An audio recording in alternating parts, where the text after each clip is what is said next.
Yan ang ating gabi. Gagawa tayo guys ng ginataang gabi. Guys, lagyan muna natin ng luya. Papain natin yung luya guys. Ilagay sa ilalim. Tsaka natin ilaga ang ating gabi. Para mabango siya guys. Sa ilalim. Una natin ilaga ito yung kanyang parang steam ng gabi.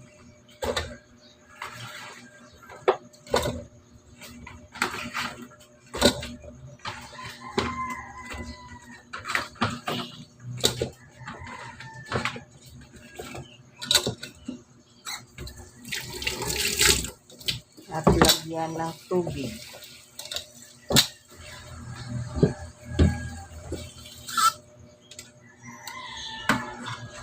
Ilagay na natin siya guys sa apoy. Yan. Para malaga na natin siya. Para guys, i-prepare ko yung mga sahog niya. Ito yung Bombay, siling haba, batuan, tsaka bagoong. Tsaka lalagyan natin guys ng ng tuyo. Tsaka yun yung kanyang gata niya. Na rin tayong gata. Yan. Sa pagluto ng ginataang gabi guys, tandaan nyo lang na huwag nyo haluin pag hindi pa ito durog. Ito guys, yung lemongrass or tanglad dito sa amin sa mga Ilonggo. Yan. Lalagyan natin ito guys para mabango siya. At dagdag sa lasa. Lagyan pa pala natin guys ng tanglad or lemongrass pala guys.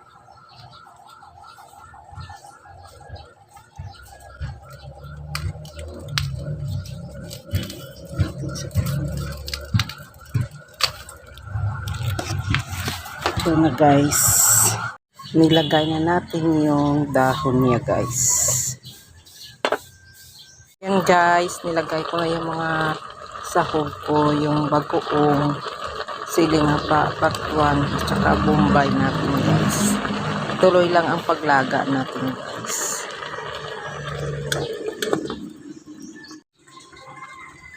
Lagay na natin guys ang ating tuyo na pinakas. Off na. Guys, nalagay na natin ang ating gata. Luto na yan guys. Ito na yung ating ginataang gabi. Okay guys, thank you for watching. Luto na to guys. Bye!